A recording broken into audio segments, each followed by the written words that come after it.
শুরু হয়েছে রমজান মাস, আর এই মাসেই অগ্নিমূল্য ফলের দাম। মুসলিম সম্প্রদায়ের প্রথা অনুযায়ী রোজা ভাঙার মুহূর্তে ফল খেয়ে ধর্মীয় রীতি পালন করে থাকেন ওই সম্প্রদায়ের মানুষেরা। কিন্তু যেভাবে মালদার বাজারে ফলের দাম আকাশ ছুঁয়েছে, তাতে কাল ঘাম ছুটছে সাধারণ মানুষের। এমনকি পাল্লা দিয়ে বেড়েছে তরমুজের দামও। যদিও ফল বিক্রেতাদের বক্তব্য আমদানি কম, তাই বিভিন্ন ফলের দাম আকাশ ছোঁয়া হয়ে পড়েছে। তবুও চাহিদা রয়েছে, আমাদের কিছু করার নেই। তরমুজের ব্যবসা করছি। কত বেচা বিক্রি করেন? এখানে পাইকারি রেটে 30 টাকা আর খুচরোতে 35 টাকা। এত রেট বাড়তি কেন? মানে মহারাষ্ট্র থেকে মাল আসছে সেই জন্য। আপনার থাকে না? হ্যাঁ, আপনার না? আমরা এখানে মাল কিরকম থাকবে? 3 দিন 4 দিন 5 দিনে গাড়ি আসছে, ওইখানেই তো সব মানে মাল লাল হয়নি, তাই বলে এত মালের দাম সব জায়গার। লাভের সংখ্যা সেই রকম নাই, কিন্তু মাল সেলিং খুব টানাটানি, মাল পাওয়া মুশকিল হয়ে গেছে। মানে সব জায়গাতে মাল লাল হয়নি সেই জন্য। আপনার নাম? মোহাম্মদ হামিদুল শেখ। এটা গাড়ির অসুবিধার জন্য মাল আনা যায় না।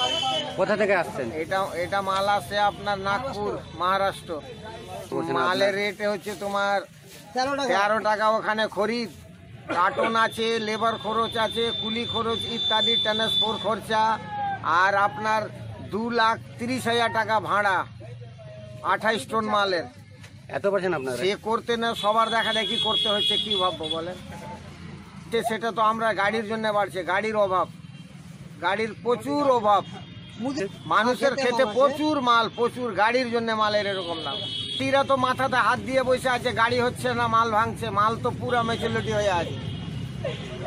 এই হাল, মানে একটা পাথর বা শিল বৃষ্টি জল হয়ে গেলে চাষি ফাঁসি লেগে মরবে, তো বৃষ্টি বারিশ হয়ে গেলে।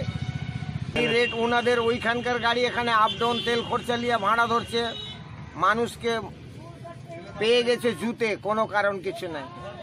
পরিচয়? আমার নাম সেন্টু শেখ, শিলামপুর সর্দার টোলা।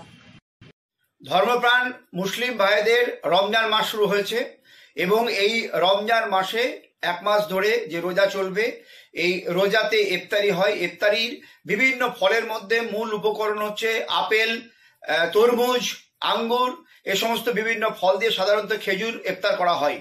আমাদের মালদা জেলাতে আপেল এবং খেজুর পর্যাপ্ত পরিমাণে আছে, আঙ্গুর আছে, কিন্তু মহারাষ্ট্র থেকে তরমুজ আমদানি করতে